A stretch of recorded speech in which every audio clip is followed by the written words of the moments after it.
नमस्कार. भरत चिकटी मराठीच्या सारांश कार्यक्रमाच्या नव्या कोऱ्या भागात तुम्हा सगळ्यांचं पुन्हा एकदा मनपूर्वक स्वागत.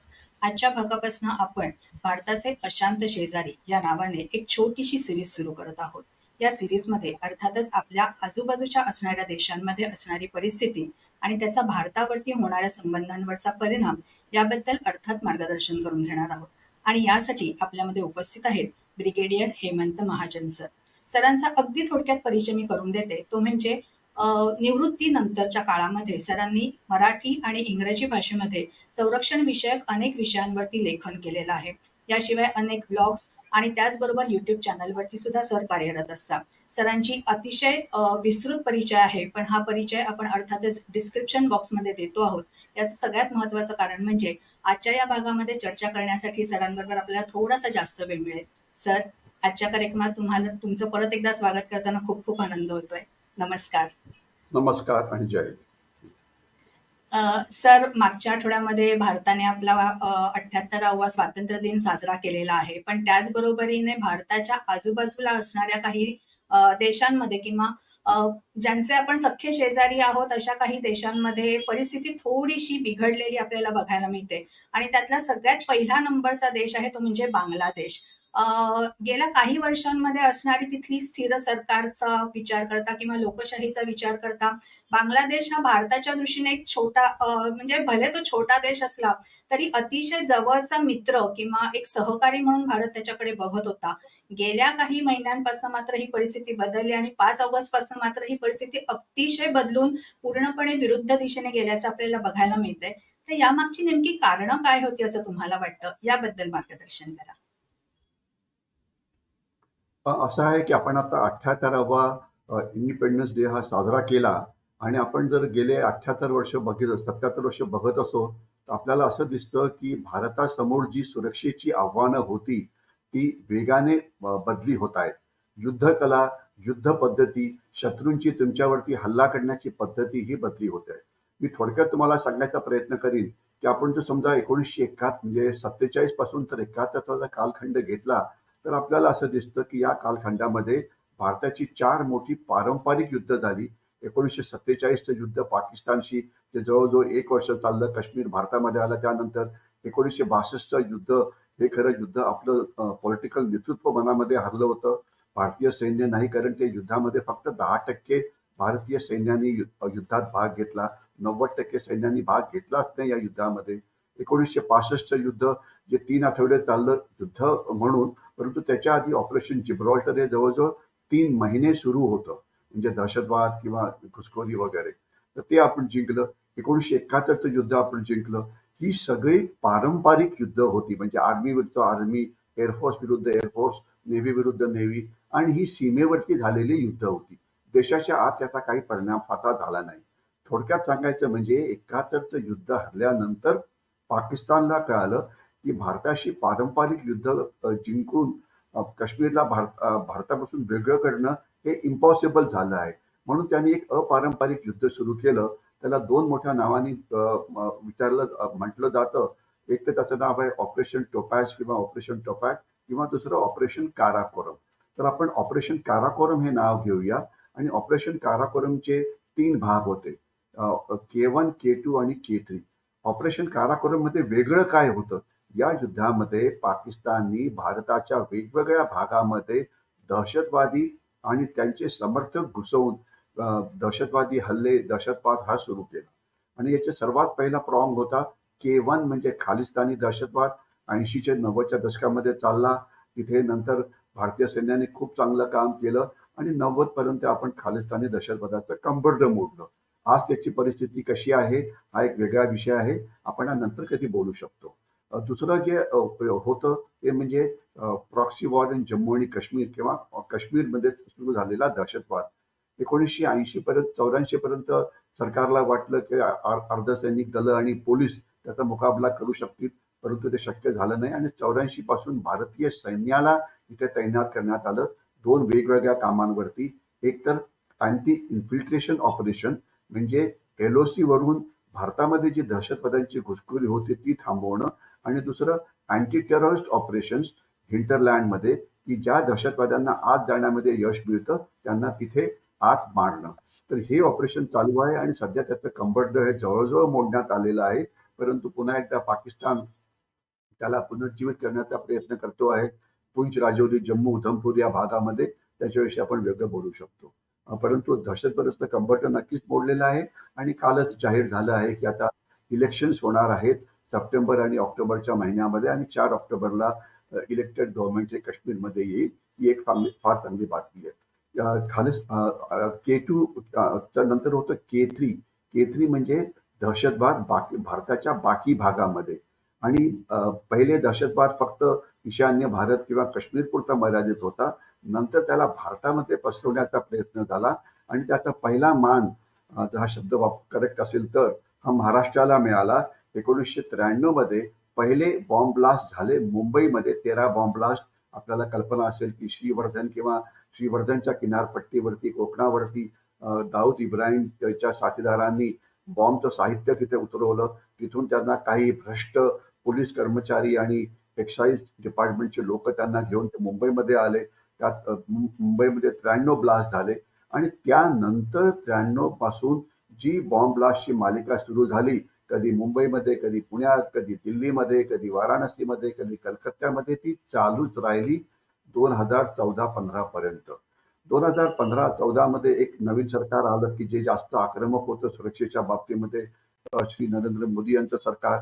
आणि ज्या वेळेला दहशतवादी हल्ला एक झाला, त्यानंतर पहिला सर्जिकल स्ट्राईक झाला, त्यानंतर दुसरा सर्जिकल स्ट्राईक झाला. पाकिस्तानला कळालं की त्यांच्यावरती हल्ले हे सुरू झाले पाकिस्तानमध्ये आणि त्यामुळे त्यांना कळालं की त्यांची किंमत ही खूप वाढली.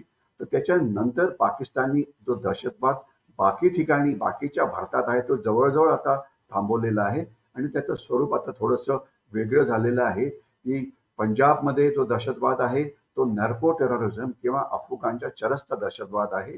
आणि मग बाकीच्या भारतामध्ये खोट्या नोटा आणणं किंवा इलिगल व्यापार करणं किंवा स्मगलिंग करणं हे प्रकार हे सुरू आहे. तर हे हे स्वरूप कायमचं बदललं आणि त्याला अजून एक मोठा पुश मिळाला तो 2017-18 मध्ये म्हणता येईल, ज्यामध्ये चीननी याच्यामध्ये एंट्री केली आणि चीननी भारताच्या विरुद्ध एक नवीन युद्ध सुरू केलं. त्याला 4 वेगवेगळे शब्द वापरले जातात.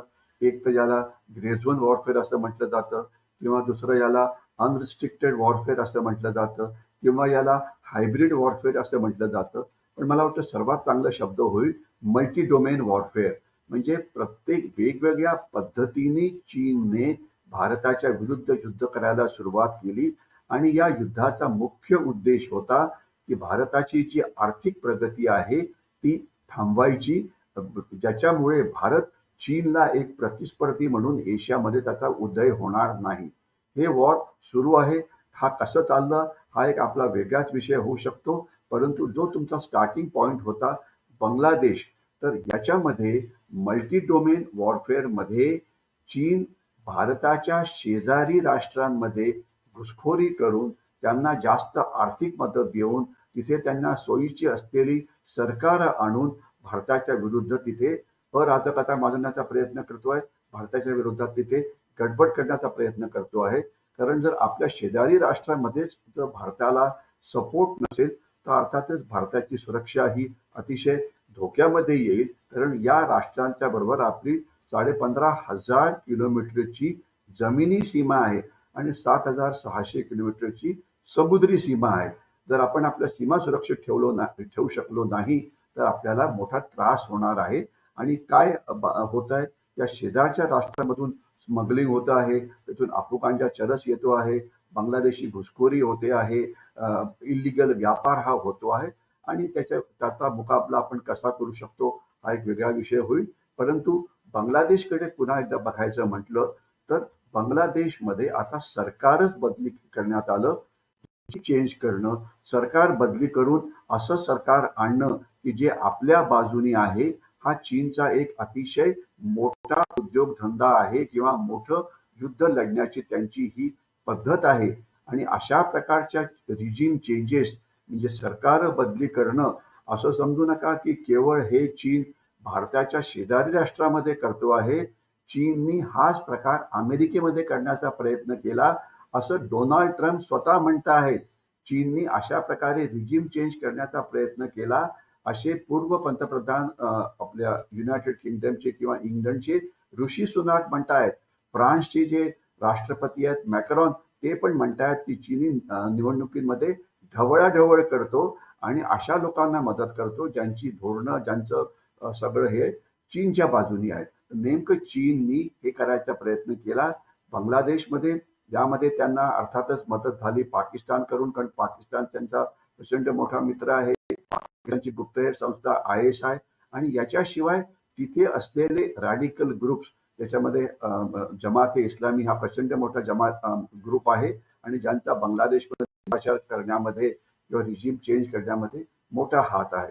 तर थोडक्यामध्ये चीन, पाकिस्तान, जमाते इस्लामी आणि त्यांनी मूर्ख बनवलेले, हा शब्द मी अतिशय काळजीपूर्वक वापरतो आहे, तिथले सो कॉल्ड विद्यार्थी, की विद्यार्थी आंदोलन सुरू झालं रिझर्वेशनच्या विरोधात आणि त्याचा एंड झाला रिजिम चेंज. रिजिम चेंज हा त्यांचा उद्देश होता का? अर्थातच हा नव्हता.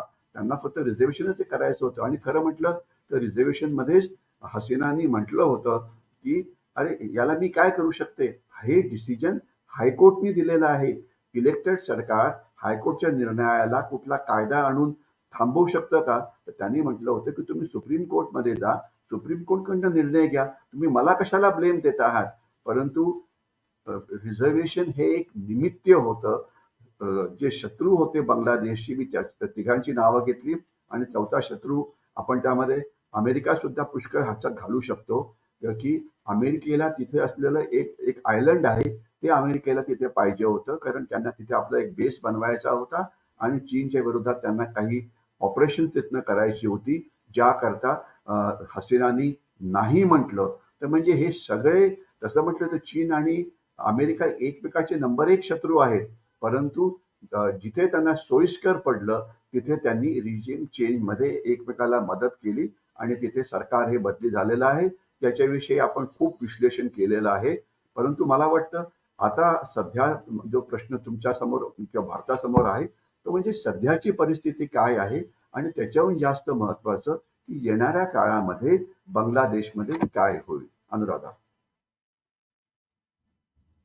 सर खरं तर विद्यार्थी आंदोलनाचं स्वरूप जसं तुम्ही म्हणालात हे हळू-हळू बदलत गेलं आणि अ, हसीना सरकार बाहेर काढणं किंवा पदच्युत करणं इथपर्यंत ते पोहोचलेलं होतं. या काळामध्ये हिंदूंवरती, तिथे असणाऱ्या हिंदूंवरती झालेले हल्ले ही सुद्धा भारताच्या दृष्टीने एक चिंतेची बाब होती.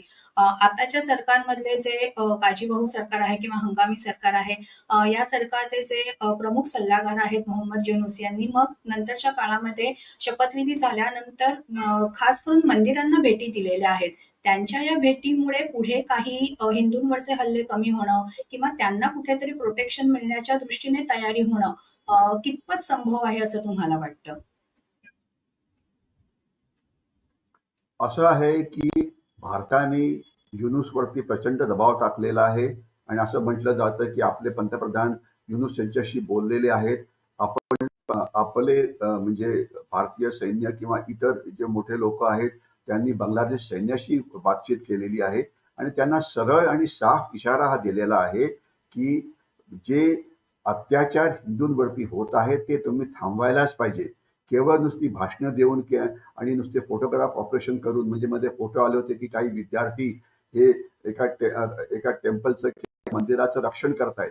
ते केवळ फोटो ऑपरेशन होतं. फोटो काढले आणि ते सगळे विद्यार्थी गायब झाले, कारण त्यांची तिथे राहायची ना इच्छा होती ना हिंमत होती. तर म्हणजे हे नुसते आश्वासनं देण्यात आले पण त्याच्यावरची पुरेशी अंमलबजावणी होत नव्हती. आणि आता भारताला थोडंसं हे करण्याकरता युनूस जाऊन एका मंदिरात जाऊन त्यांनी व्हिजिट दिलं, त्यांनी स्टेटमेंट पण दिलं, त्यांनी क्षमा पण मागितली की आमची चूक आहे की आम्ही हिंदूंवरती हल्ले केले आणि आम्हाला हे असं करायला नको होतं, आम्ही त्यांचं रक्षण करू. बांगलादेशच्या सैन्याने सुद्धा हो म्हटलेलं आहे. परंतु आश्वासनं देणं आणि त्याच्यावरती अंमलबजावणी करणं पुरेशी, हे जास्त महत्वाचं आहे. आणि आज आपल्याला काय दिसतं की आपण केवळ आजची परिस्थिती बघू शकत नाही. आपण 1971 नंतर गेले समजा 14-15 वर्ष हसीना यांचं सरकार होतं की ज्यांना भारताचं एक मित्र म्हटलं जातं. आणि त्याच्या आधी पण थोडा वेळ होता आणि त्याच्या आधी मग खलिदा जिया आणि इतरांची सरकार होती. खलिदा जिया आणि इतरांच्या काळात ते हिंदूंवरती जास्तच हल्ले व्हायचे. ठीक आहे. आणि म्हणजे त्यांना खूपच त्रास दिला जायचा. म्हणजे अतिशय म्हणजे आपल्याला दोन आकडेवारी पुन्हा एकदा रिपीट करणं महत्वाचं आहे, की एक तर बांगलादेशमध्ये हिंदूंची संख्या 1950 साली म्हणजे त्यावेळेच्या ईस्ट पाकिस्तानमध्ये हिंदूंची संख्या ही 24% होती. ती आता 2011च्या आकडेवारीप्रमाणे 8%हून कमी झाली आहे. म्हणजे 16% ही लोकसंख्या कमी झालेली आहे. तर हे कुठे गेलेत हे 16% लोक? यात हे मारले गेले, या त्यांनी आपला धर्म बदली केला आणि किंवा त्याच्यातले काही 50-60 लाख हे भारतामध्ये पळून आलेत. मी हिंदूंविषयी सध्या बोलतो आहे. परंतु आपण जर बघितलं की 71 नंतर सुद्धा हिंसाचार थांबला का? तर त्याचं उत्तर आहे नाही. हिंसाचार मुजीबुर रहमान ज्या वेळेला होते, हसीना ज्या वेळेला होत्या, त्यावेळेला हिंसाचार कमी होता. त्यांनी जमातीला कंट्रोल केलं होतं, त्यांनी म्हणजे हिंसाचाराला कमी केलं होतं. परंतु त्यावेळेला जे हिंदूंवरती अत्याचार होत होते ते होते त्यांच्या जमिनीवरती अतिक्रमण. कारण काय आहे की बांगलादेश हा अतिशय घनदाट लोकवस्ती असलेला देश आहे. मी तिथे पर कॉपिटा जे पर एकर जी पॉप्युलेशन आहे जगातली हायेस्ट आहे. आणि एवढंच नाही, दुसरा मोठा प्रॉब्लेम काय आहे की बांगलादेशमध्ये पाऊस हा खूप पडतो आणि भारतातल्या सगळ्या नद्या या बांगलादेशमधून जातात. म्हणजे ब्रह्मपुत्र आहे, गंगा आहे, मेघना आहे आणि त्या बांगलादेशमधून मग त्या बंगालच्या उपसागरामध्ये समुद्राला मिळतात. होतं काय की दोन गोष्टी होतात. एक तर मान्सूनच्या काळामध्ये बांगलादेशमध्ये प्रचंड पूर येतात आणि प्रचंड पूर आले की जर तुम्ही तिथल्या नद्या बघितल्या तर नद्याच्या जवळपासचा जो भाग असतो 20-25% भाग 2-3 महिने हा पाण्याच्या खालती असतो. जसे प्रचंड पूर आसाममध्ये येतात किंवा बिहारमध्ये येतात काही काही ठिकाणी, तर इथे बांगलादेशमध्ये जास्तच आहे प्रॉब्लेम. कारण सगळं पाणी ब्रह्मपुत्र आणि गंगेचं जे येतं ते सगळं तिथे येतं. तर त्या काळामध्ये तिथे राहणारे रहिवासी हे बोटीमध्ये राहतात. मी रिपीट करतो, बोटीमध्ये. पाण्याची लेवल वाढली की ती बोट वरती जाते आणि त्या बोटीला बांधलेलं असतं झाडाला, की ज्यामुळे ती पुरात ती बोट ही वाहून जाऊन आणि जसं पाणी कमी होईल ती बोट पुन्हा खाली येईल. ज्यावेळेला पाणी एकदम कमी होतं ती बोट जमिनीला येऊन टेकते. तर म्हणजे तिथे असलेली जमीन ही अजून कमी होते. आणि दुसरी गोष्ट, त्यांचा जो सुंदरबनचा भाग आहे, त्या सुंदरबनचा भाग आहे तिथे सुद्धा हाय टाईड मध्ये पुष्कळचा भाग हा एक 10-15% हा लाटाच्या खाली जातो आणि जी तिथली बेटं आहेत ती बुडून जातात वगैरे. तर त्याच्यामुळे जमीन कमी असल्यामुळे जमीन चोरणं किंवा जमिनीवरती अधिकार गाजवणं हे तिथला मोठा उद्योगधंदा आहे. आणि आपण याच्यावरती पुस्तकं पण बांगलादेशच्या ऑथर्सनी लिहिलेली आहे की जवळजवळ म्हणजे 71 नंतर हिंदूंच्या जमिनीची जी चोरी झाली आहे त्याची व्हॅल्यू बांगलादेशच्या जीडीपीच्या दृष्टीने 50% एवढी आहे. म्हणजे 50-60 लाख एकर जमिनीची चोरी झाली बांगलादेशमध्ये हिंदूंच्या. आणि ही चोरी कोणी केली आहे? तर 40% चोरी अवामी लीगच्या सपोर्टर्सनी केली, 20% चोरी जमात इस्लामीने केली, 15% बीएनपीने केली, 20% म्हणजे सगळ्यांनी या जमिनी चोरीमध्ये आपले हात धुवून घेतले. आणि बांगलादेशमध्ये कुठलंही आंदोलन सुरू झालं, कारण काहीही असो, त्याचा सर्वात जास्त परिणाम हा हिंदूंवरती होतो. कारण म्हणजे ते एक तिथल्या लोकांना निमित्त मिळतं की त्यानंतर पुन्हा एकदा जमिनी चोरी करा किंवा त्यांच्या घरातनं लुटा. म्हणजे घरामधला टीव्ही चोरून न्या, वॉशिंग मशीन चोरून न्या, कपडे चोरून न्या आणि अत्याचार करायची तुम्हाला संधी असते. म्हणजे मुली किती अनसेफ आहे याच्याविषयी मला बोलायला सुद्धा वाईट वाटेल, परंतु ही आकडेवारी अवेलेबल आहे आणि याच्यावरती पुष्कळ पुस्तकंही लिहिण्यात आलेली आहेत. तर दुर्दैव आणि केवळ एकच तुम्हाला आकडेवारी सांगतो. असं म्हटलं जातं की पाकिस्तानी सैन्याने 1971च्या युद्धाच्या आधी 40 लाख ईस्ट पाकिस्तानी किंवा बांगलादेशींना मारलं. पण लोक हे सांगत नाहीत की या 40 लाख पैकी 10 लाख हे मुसलमान होते की जे अवामी लीगला सपोर्ट करणारे मुस्लिम सपोर्टर्स होते आणि 30 लाख हे बांगलादेशी हिंदू होते. ही आकडेवारी कधीच पुढे, हे गॅरी बॉस नावाचा एक अमेरिकन ऑथरच्या पुस्तकात ही सगळी माहिती दिलेली आहे. आणि तर म्हणजे जमिनीची चोरी ही नेहमीच केली जाते आणि जेव्हा जेव्हा तर म्हणून मला वाटतं हा इतिहास बघता आपल्याला हे म्हणजे पुढची वाटचाल पुढे काय होईल येणाऱ्या काळामध्ये जो तुमचा मुख्य प्रश्न होता. तर त्याच्यामध्ये म्हटलं तर बांगलादेशचं जे सैन्य आहे हा अत्याचार थांबवू शकतं. त्यांच्यावरती हा आपण दबाव टाकायलाच पाहिजे. त्यांना सांगायलाच पाहिजे की जर तुम्ही असं केलं तर तुमचे भारताशी संबंध खराब होतील, की जे तुमच्या दृष्टीने चांगलं नाही. म्हणजे थोडंसं म्हणजे डिप्लोमॅटिक प्रेशर म्हणा, मिलिटरी प्रेशर म्हणा, आर्थिक प्रेशर म्हणा, वेगवेगळ्या प्रकारची प्रेशर्स असतात. इंटरनॅशनल ओपिनियन म्हणजे अमेरिकेची मदत घ्या आणि ते प्रेशर टाका की हे तुम्हाला थांबवायलाच पाहिजे. ज्यामुळे तिथे असलेल्या हिंदूंचं आपण करू शकू. परंतु मी आपल्याला एक सांगतो, बांगलादेशचे विश्लेषक असं म्हणतात की पुढच्या 10 वर्षामध्ये तिथे जे आता 2 कोटी जे हिंदू बांगलादेशमध्ये शिल्लक आहे, 1.5 ते 2 कोटीमध्ये त्यांची संख्या असावी, एक असा अंदाज आहे. किंवा 8% कमी ही त्यांची टक्केवारीच्या दृष्टीने हे आहे. असं म्हटलं जातं की पुढच्या 10 वर्षामध्ये तिथे एक पण हिंदू शिल्लक राहणार नाही. आशा करूया की आपल्या भाकीत चुकीचं ठरेल आणि बांगलादेशी हिंदू हे बांगलादेशमध्येच राहू शकतील आणि तिथे आपलं जीवन जगू शकतील. परंतु आपल्याला प्रचंड प्रमाणामध्ये डिप्लोमॅटिक प्रेशर, मिलिटरी प्रेशर हे बांगलादेशमध्ये वेळोवेळी टाकत राहावं लागेल. अनुराधा. सर म्हणजे दुसरीकडे भारत हटाव किंवा भारताला असणारा विरोध या आंदोलनातनं दिसून आलेला आहे किंवा जे काही अत्याचार झाले त्यातनं दिसून आलेला आहे असं आपण म्हणू शकतो का? हो, नक्कीच. असं आहे की बांगलादेशमध्ये अवामी लीगला सपोर्ट आहे याच्यात काही डाऊट नाहीये. अजून सुद्धा ते पॉप्युलर आहेत. परंतु बांगलादेशमध्ये उग्रवादी सुद्धा संख्या पुष्कळ आहे बरं का. जमाते इस्लामी जे उग्रवाद जो आहे, मूलतत्ववाद म्हणा, रॅडिकलायझेशन म्हणा, याला बऱ्यापैकी सपोर्ट आहे तिथे. म्हणजे जमाते इस्लामी एक अतिशय पॉवरफुल संस्था आहे आणि याच्याशिवाय जी BNP म्हणजे बांगलादेश नॅशनलिस्ट पार्टी, जी खलिदा जिया किंवा जे खलिदा जियांचे जे पती होते तेच बांगलादेशचे डिक्टेटर होते जियाऊर रहमान. तर त्यांची पत्नी त्याला सुद्धा एक 15-20% सपोर्ट आहे आणि एक इर्शाद म्हणून अजून एक जनरल आहे त्यांची पण पार्टी आहे. तर म्हणजे BNP, जनरल इर्शाद यांची पार्टी आणि जमाते इस्लामी यांची जर युती झाली तर त्यांच्यामध्ये इव्हन डेमोक्रॅटिकली सरकार फॉर्म करायची शक्यता नाकारता येणार नाही.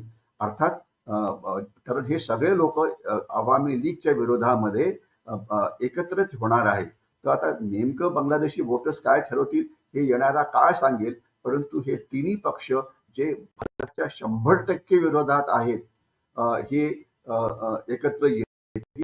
चांगलं काय आहे की जर पुन्हा निवडणुका ज्या 6 महिन्यानंतर होणार आहेत त्यामध्ये जर अवामी लीगला जर पुन्हा निवडणुकीत भाग घेता आला तर त्या ऍटलिस्ट जर त्यांना सरकार बनवता आलं नाही तरी त्या एक मोठ्या मेजर अपोजिशन पार्टी म्हणून सुद्धा त्या पुढे येऊ शकतात आणि ज्या थोडंसं त्याच्यामुळे इतर पक्षांवरती हे टाकता येईल, दबाव टाकता येईल की ज्यामुळे हिंदूंचं तिथे रक्षण करणं हे आपल्याला थोडंसं सोपं होईल. परंतु येणारा काळ हा अतिशय कठीण आहे आणि फ्युचर हे अतिशय अनप्रेडिक्टेबल आहे आणि आपल्याला आपली सगळ्या प्रकारची सर्वसमावेशक राष्ट्रीय ताकद वापरून बांगलादेशचे केवळ अवामी लीगच नाही, युनूस सुद्धा, BNP सुद्धा, इर्शाद सुद्धा या सगळ्यांना सांगण्याची गरज आहे. लक्षात गाठ भारताशी आहे.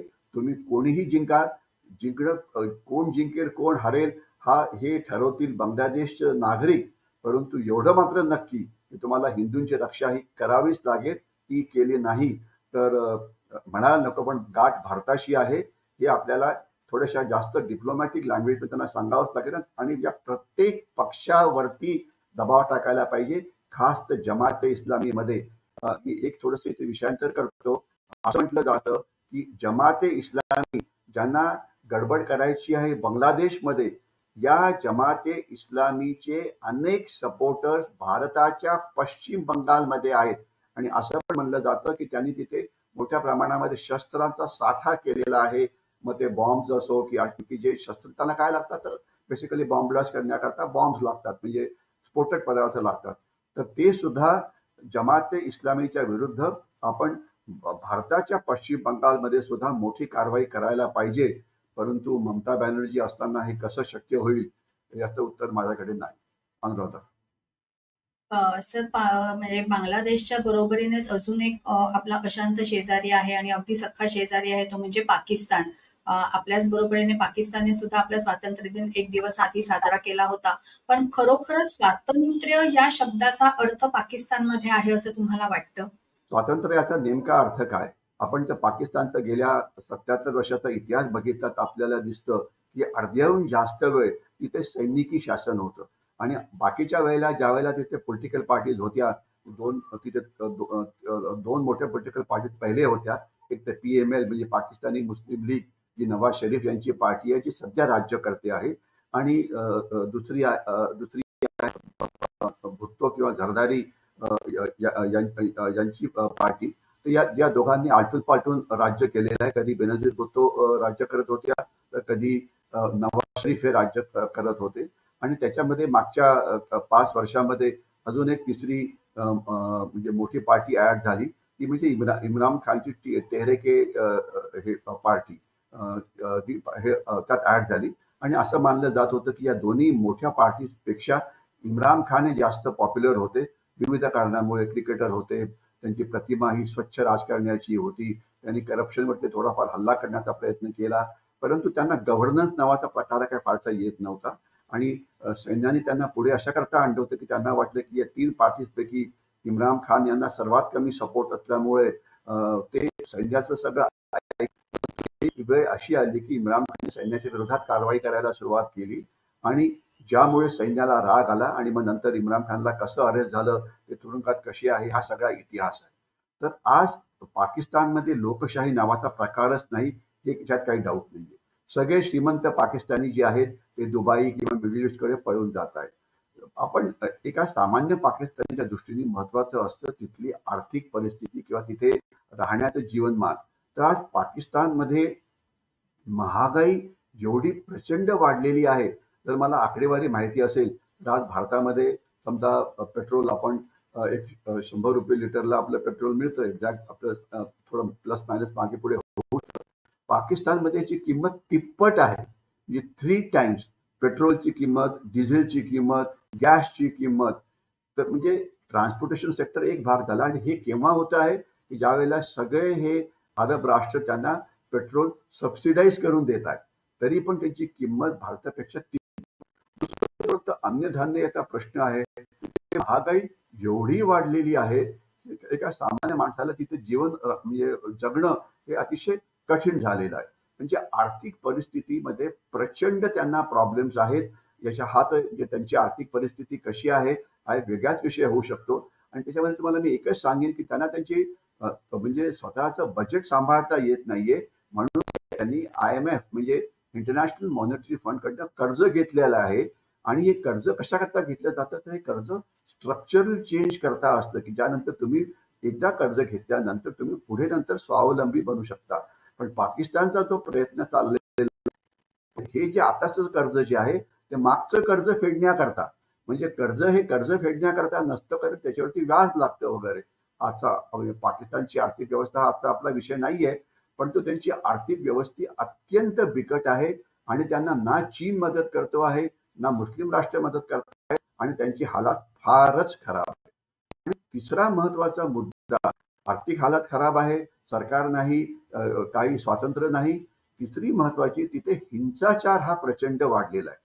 आता पाकिस्तानचे जो भाग मोठा बलुचिस्तान भाग आहे तिथे सदैव बलुचिस्तान लिबरेशन आर्मीचे हल्ले सुरू असतात. जे पाकिस्तान आणि अफगाणिस्तानची सीमा आहे तिथे तेहरीके हल्ले सुरू असतात. मग सिंधमध्ये जिओ सिंध मुवमेंट ही सुरू असते. आज पाकिस्तानमध्ये हजारो युवक हे गायब झालेले आहेत. मी रिपीट करतो, हजारो युवक हे गायब झालेले आहेत. त्यांच्या फॅमिलीजना माहिती नाही की ते कुठे गेलेले आहेत. हिंसाचाराची आकडेवारी बघितली तर आपण ती आकडेवारी नंतर आपण आपल्या साईटमध्ये टाकू शकता. साऊथ एशिया टेररिझम पोर्टलवरती पाकिस्तानमध्ये किती लोक हिंसाचारामध्ये मारले गेले याची आकडेवारी आहे. मी ज्यावेळेला मागच्या वेळेला चेक केली होती, भारतामध्ये गेल्या 6 महिन्यामध्ये हिंसाचार मणिपूरमधला सगळा जो म्हणजे दहशतवादी प्रकारचा जो हिंसाचार आहे त्यामध्ये काहीतरी 80-90 100च्या आसपास भारतीय हे मारले गेले आहेत. गेल्या जानेवारी पासून तर आता समजा ऑगस्ट पर्यंत जी आकडेवारी आहे. पाकिस्तानमध्ये जवळजवळ ही आकडेवारी जी आहे ही 700-800हून जास्त आहे. म्हणजे भारताच्या 10 पटींनी जास्त हिंसाचार हा आहे. आणि लोकसंख्येच्या दृष्टीने बघितलं तर भारताची लोकसंख्या 130-135 कोटी आहे. पाकिस्तानची लोकसंख्या बेरली 17 ते 20 कोटीच्या मध्ये आहे आणि एअर सुद्धा एरिया तिथे फार कमी आहे. म्हणजे आपल्या 1/5 किंवा 1/6 पॉप्युलेशन असून सुद्धा हिंसाचार जो होतो आहे, दहशतवादी हिंसाचार म्हणजे बंदुकीचा हिंसाचार किंवा बॉम्बस्फोटाचा हिंसाचार किंवा सैन्यावरती होणारे हल्ले वगैरे, तर हे हल्ले इतके जास्त आहे की याचा परिणाम एक सामान्य नागरिकांवरती होतो की त्यांना आपलं आयुष्य तिथे जगताच येत नाही. म्हणजे आज पाकिस्तानमध्ये मोठ्या प्रमाणात भागात शहराकडे जातात म्हणजे कारण त्यांना त्या भागामध्ये राहता येत नाही. तर म्हणजे त्यामुळे पाकिस्तानमध्ये अराजकता माजलेली आहे, हिंसाचार माजलेला आहे, आर्थिक प्रगती ठीक नाहीये आणि सगळ्या पद्धतीने पाकिस्तानची अधोगती होती आहे. परंतु असं असून सुद्धा पाकिस्तानी सैन्य जे पाकिस्तानचे खरेखुरे राज्यकर्ते आहेत ते भारताविरुद्ध दहशतवाद थांबवायला तयार नाही. ते म्हणतात की भुत्तोंचं ते प्रसिद्ध वाक्य आहे, आम्हाला जरी गवत खायला लागलं उदरनिर्वाह करतात तरी आम्ही ते खाऊ, परंतु आम्ही अणुबॉम्ब बनवूच. म्हणजे आज 50% पाकिस्तानी सैन्य हे पाकिस्तानच्या आत दहशतवादी विरोधी अभियानामध्ये गुंतलेलं आहे. पाकिस्तानमध्ये ट्रेडिशनली पाकिस्तानचं 80% सैन्य हे भारत पाकिस्तान सीमेवरती तैनात असतं. आज तिथे 30-40% सुद्धा सैन्य नाही. जास्त सैन्य आता अफगाणिस्तान पाकिस्तान सीमेवरती गेलं आहे. म्हणजे पाकिस्तानला आज 3 फ्रंट वॉर लढावं लागतं आहे. अफगाणिस्तान सीमा अतिशय असुरक्षित आहे. पाकिस्तान इराण सीमा आहे ती अतिशय असुरक्षित आहे. पाकिस्तानच्या आत मोठ्या प्रमाणात हिंसाचार सुरू आहे. तरी पण काही हरकत नाही, आम्ही हे सगळं सहन करू आणि आपल्या लोकांना सुरक्षित करायच्या ऐवजी पाकिस्तानचं सैन्य हे भारताच्या काश्मीरमध्ये हिंसाचार वाढवण्यामध्ये गुंतलेलं आहे, नार्को टेररिझम वाढवण्यामध्ये गुंतलेलं आहे. तर म्हणजे म्हणून अस्वस्थ पाकिस्तान, अशांत पाकिस्तान, अराजकता माजलेला पाकिस्तान, आर्थिक पाकिस्तान, तरी पण तो ऐकायला तयार नाही. भारताविरुद्ध तो गडबड करतच राहत आहे. तर म्हणून पाकिस्तानशी कसं वागायचं हा प्रश्नाचं पुरेसं उत्तर आपल्याला गेल्या 77 वर्षात मिळालेलं नाही. वेगवेगळ्या सरकारांनी पाकिस्तानशी मित्रता करण्याचा प्रयत्न केला, इन्क्लुडिंग म्हणजे नेहरूंच्या काळात ते प्रयत्न झाला, लालबहादूर शास्त्रींनी ताश्कंदला प्रयत्न केला, इंदिरा गांधींनी सिमला अग्रीमेंटच्या पद्धत केला, अटल बिहारी वाजपेयी लाहोरला जाऊन पोहोचले होते, त्यानंतर कारगिल झालं, सध्याचे पंतप्रधान श्री नरेंद्र मोदी यांनी 2014 मध्ये प्रयत्न केला. परंतु आणि आता असं पण सांगण्यात मध्ये येत होतं की नवाज शरीफ जे पाकिस्तानचे सर्वात मोठे लीडर आहे त्यांना भारताशी मैत्री करायची आहे आणि त्यांची मुलगी मर्याद नवाज शरीफ जी सध्या पंजाब प्रांताची चीफ मिनिस्टर आहे तिने स्टेटमेंट दिलेलं आहे की आम्हाला पाकिस्तानशी मैत्री करायची आहे.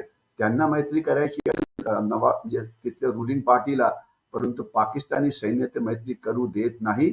म्हणून पाकिस्तानशी संबंध, पाकिस्तानला कसं कंट्रोल करायचं, संबंध कसे करायचे हा एक विषय, त्याचं पुरेसं उत्तर आपल्याला मिळालेलं नाहीये.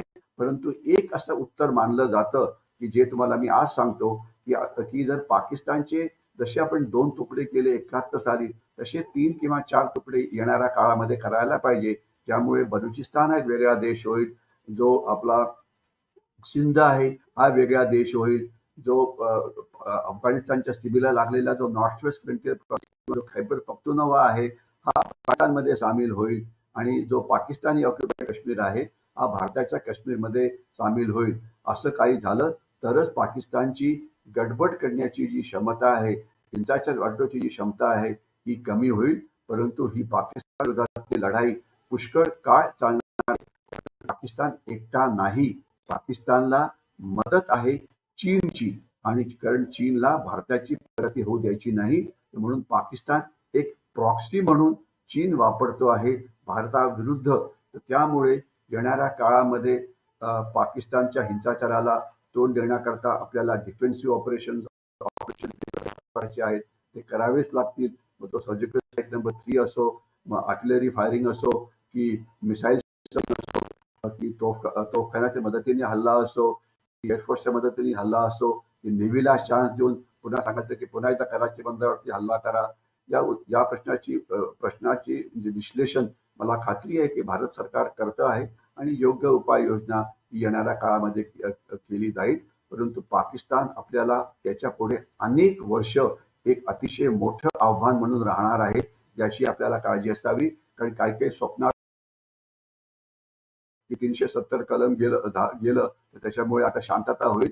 370 कलमाचा आणि हिंसाचाराशी काही फारसा संबंध नाही, ते जाणं गरजेचं होतं. परंतु पाकिस्तान पुरस्कृत हिंसाचार हा त्याला आपल्याला पुढचे अनेक वर्ष तोंड द्यावं लागेल. मी चुकीचं ठरलं पाहिजे अशी माझीच इच्छा. परंतु काय सांगतो, बांगलादेश आणि पाकिस्तान यांच्यामध्ये असणारी ही जी आर्थिक परिस्थितीची तफावत आहे, या तफावतीचा भारतावरती परिणाम होण्याची शक्यता कितपत आहे? अच्छा, ओके. तुम्ही प्रश्न असा आहे की जी आर्थिक तफावत आहे बांगलादेश आणि पाकिस्तानमध्ये, तर त्याचा भारतावरती काय परिणाम होऊ शकतो हा आपला प्रश्न आहे.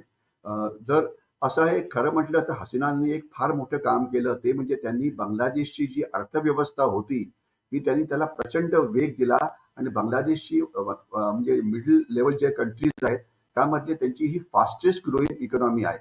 दोन गोष्टी आहेत. एक तर बांगलादेशी अतिशय कष्टाळू आहेत. म्हणजे आज जे 5-6 कोटी बांगलादेशी भारतामध्ये आहेत, ते सगळं इतकं काम करतात की त्यांना भारतीयांना त्यांना सोडवत नाही. म्हणजे जिथे जिथे भारताचं काम चालू असतं, मेट्रोचं काम असेल, रस्त्याचं काम असेल, रिअल इस्टेटचं काम असेल, तिथे तुम्हाला हे सगळे बांगलादेशी दिसतात. कारण ते अत्यंत मेहनती आहेत. कमीत कमी पैशात जास्तीत जास्त काम करतात, सुट्ट्या घेत नाही, कामचुकारपणा करत नाही, अतिशय कष्टाळू आहेत. परंतु याला जोड दिली आपल्या हसीनानी एक आर्थिक ढाच्याची. आणि बांगलादेश म्हणजे एक म्हणजे कॉटन किंवा त्याला कपडे निर्यात करणारा एक मोठा देश बनलेला आहे आणि त्यांची म्हणजे रेडीमेड कपडे बनवण्याची कॅपॅसिटी इतकी चांगली आहे आणि ती इतक्या कमी किमतीत ते बनवतात की सगळं युरोप, सगळं अमेरिका त्यांच्याकडनं म्हणजे रेडीमेड कपडे जे आहेत ते विकत घेतात. होजेरी म्हणा की जास्त ते नाव असतं ते. तर त्यांनी आणि इतर सुद्धा अर्थव्यवस्था त्यांनी त्याला अतिशय एफिशियंट केलं.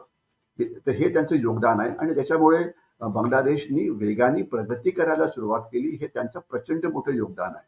आता झालं काय की हसीनाने खूप चांगलं काम केलं आणि अर्थव्यवस्था बांगलादेशची ही पाकिस्तानच्या कितीतरी पटीने पुढे चालली गेली. म्हणजे पाकिस्तानचं सगळंच निगेटिव्ह होतं. बांगलादेशमधली घुसखोरी सोडली तर त्यांची अर्थव्यवस्था ही खूपच छान झाली आणि त्याच्याकरता हसीना व्हायला पाहिजे. हे वर्ल्ड बँक, IMF सगळ्यांनी ते ऍक्सेप्ट केलेलं आहे. परंतु आता प्रॉब्लेम काय झाला, जर हसीना 5 वर्ष राहिल्या असत्या तर म्हणजे काही काही जणांचं म्हणणं होतं की भारतातले पश्चिम बंगालचे म्हणजे काही बांगलादेशी घुसखोर जे भारतात आहेत ते एखाद्या बांगलादेशमध्ये परत जातील, कारण तिथली अर्थव्यवस्था चांगली झाली म्हणून. म्हणजे तिथे तुम्हाला रोजगाराच्या जास्त संधी मिळतात म्हणून असं काही लोकांचं समजूत होते आणि अशा प्रकारचे लेख पण लिहिण्यात आलेले होते. परंतु दुर्दैवाने त्याचं तसं व्हायची म्हणजे आता शक्यता अजिबातच नाही, कारण हसीना चालल्या गेल्या. आता त्याच्या आधी आता जे सध्याचं सरकार आलं आहे त्यांचा जो रेडीमेड गार्मेंटचा जो बिझनेस हा पूर्णपणे ठप्प झाला आहे. इकॉनॉमी ही पूर्णपणे बंद झालेली आहे. कारण अनेक ठिकाणी हिंदू पण आहेत, अनेक ठिकाणी इतर लोक पण आहेत, काही अवामीरच्या हातात काही कारखाने आहेत, काही इकडे आहेत तिकडे आहेत. तर म्हणजे आता अर्थव्यवस्था ही त्यांची पूर्णपणे बंद पडलेली आहे आणि जोपर्यंत बांगलादेशमध्ये पूर्ण शांतता निर्माण होत नाही तोपर्यंत ही अर्थव्यवस्था इव्हन मूळ पदावरती येणारच नाही. तर म्हणजे एक्सपोर्ट वगैरे तुम्ही सोडूनच द्या, त्यांच्याकरता चांगलं नाही. तर म्हणून बांगलादेश समोर आव्हान असं आहे की लवकरात लवकर त्यांनी शांतता निर्माण करावी आणि जशी अर्थव्यवस्था पहिले काम करत होती तशी काम करावी. तसं म्हटलं तर युनुस एक थोड्या प्रमाणामध्ये अर्थतज्ञ पण आहेत आणि ते करू शकतात प्रोव्हाइडेड. पण आता पुढे निवडणुका होणार आहेत, हे सगळे जे लोक आहेत लेफ्टिस्ट लोक त्यांचे उलटे सुलटे हे करतात. जमात इस्लामीला आर्थिक प्रगतीमध्ये कुठलाच यश नाहीये. BNP आणि यांना फक्त सत्ता हासिल करायची आहे.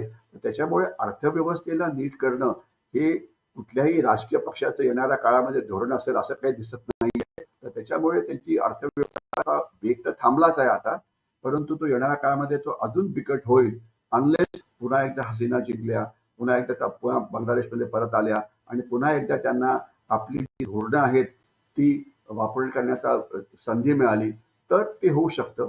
परंतु सध्याच्या परिस्थितीमध्ये सध्याचे राजकीय पक्ष जिंकण्याची शक्यता जास्त दिसते. BNP म्हणा, इर्शाद म्हणा, जमात इस्लामी म्हणा, त्यांना व्यवस्थेशी काही देणं घेणं नाही. भ्रष्टाचार, करप्शन, आपलं हिंदूंना मारहाण, रॅडिकलायझेशन याच्यात जास्त गुंतलेले आहेत. तर आशा करूया की हसीना सुद्धा काही प्रमाणामध्ये परत येतील आणि पुन्हा एकदा अवामी लीग सत्तेमध्ये येईल आणि पुन्हा एकदा अर्थव्यवस्था त्यांची चांगली होईल आणि त्यांची प्रगती जशी पाकिस्तानच्या खूप पुढे गेली होती येणाऱ्या काळामध्ये ती त्यांच्या पुन्हा एकदा पुढे जाईल. सर, आपल्याकडे मराठीमध्ये नेहमी असं म्हटलं जातं, की निंदकाचे घर असावे शेजारी. खरं तर आपल्या शेजारी असणाऱ्या एका देशाबरोबर असणारे आपले अतिशय उत्तम संबंध आणि दुसऱ्या देशाबरोबर असणारे आपले दहशतवादी संबंध असा एक विरोधाभास आपल्याला बघायला मिळतोय. या 2 आपल्या शेजाऱ्यांबद्दल आजच्या भागामध्ये आपण माहिती करून घेतलेली आहे. या नंतरच्या भागामध्ये आपण बाकीचे जे आपले इतर शेजारी देश आहेत त्यांच्याकडे असणारी परिस्थिती आणि भारतावरती त्याचा होणारा परिणाम याच्यावरती चर्चा करणार आहोत. पण तरी सुद्धा जी काही माहिती तुमच्या अतिशय अभ्यासपूर्ण विवेचनानं प्रेक्षकांपर्यंत पोहोचलेली आहे, त्या सगळ्या माहितीसाठी सगळ्या प्रेक्षकांकडनं खूप खूप धन्यवाद. नमस्कार सर. जय हिंद. धन्यवाद. धन्यवाद. प्रेक्षक हो, आजच्या भागात मिळालेली माहिती तुम्हाला कशी वाटली ते कमेंट्सद्वारे आमच्यापर्यंत नक्की पोचवा. त्यासाठी काय करायचंय? भारत शक्ती मराठी या युट्यूब चॅनलला लाईक करा, शेअर करा, सबस्क्राईब करा. याशिवाय इतर सोशल मीडिया प्लॅटफॉर्मना सुद्धा तुम्ही फॉलो करत असाल अशी आम्हाला आशा आहे. आजच्या या पूर्वार्धात मिळालेली ही माहिती तुम्हाला नक्कीच आवडली असेल. उत्तरार्धात पुढच्या भागात नक्की भेटूया. तोपर्यंत नमस्कार.